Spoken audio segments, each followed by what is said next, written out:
L'armée américaine teste les ovnis depuis plus de 30 ans. Un médecin retraité de la NASA affirme avoir vu une soucoupe volante de 6 mètres de diamètre expérimentée par l'armée de l'air américaine il y a plus de 30 ans. Un médecin de vol de la NASA à la retraite affirme avoir vu des images d'une soucoupe volante de 6 mètres de large portant un logo de l'US Air Force effectuant des manœuvres avancées dans un hangar militaire il y a plus de 30 ans.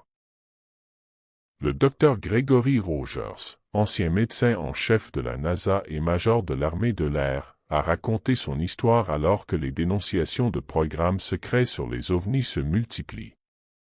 Je sais exactement ce que j'ai vu ce jour-là, et il ne s'agissait en aucun cas d'un véhicule volant conventionnel, a déclaré Gregory Rogers, 68 ans, au Daily Mail.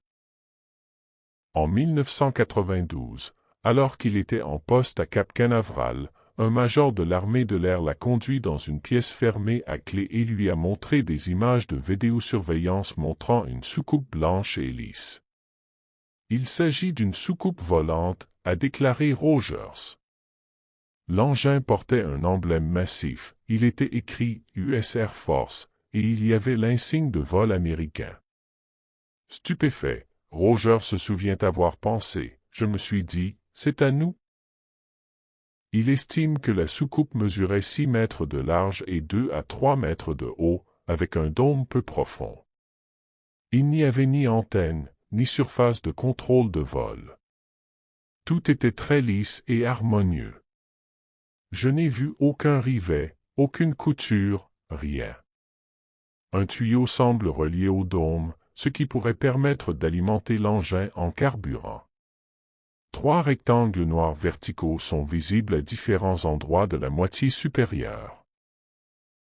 Des hommes en combinaison et en blouse de laboratoire observent la soucoupe avant de se disperser lorsqu'un klaxon retentit.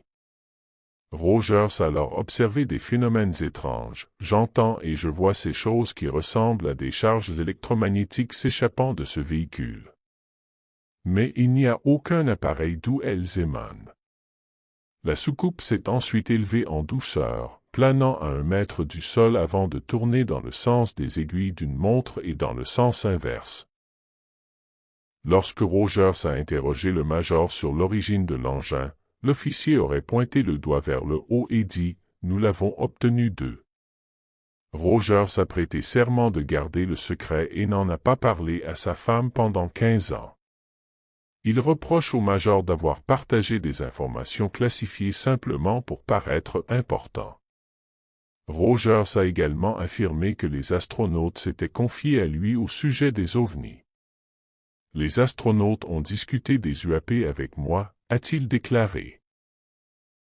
Des véhicules qui ne faisaient pas partie du programme spatial humain, se trouvant à proximité du vaisseau spatial. Il n'est même pas rare qu'ils volent en formation avec eux. Selon lui, la stigmatisation empêche les astronautes de parler ouvertement. Après avoir passé plus de 20 ans au ministère de la Défense, notamment en tant que chef de la médecine aérospatiale à Cap Canaveral, Rogers siège aujourd'hui au conseil d'administration du Bureau international des ovnis. Son témoignage vient s'ajouter aux affirmations de plus en plus nombreuses concernant les programmes militaires secrets relatifs aux ovnis.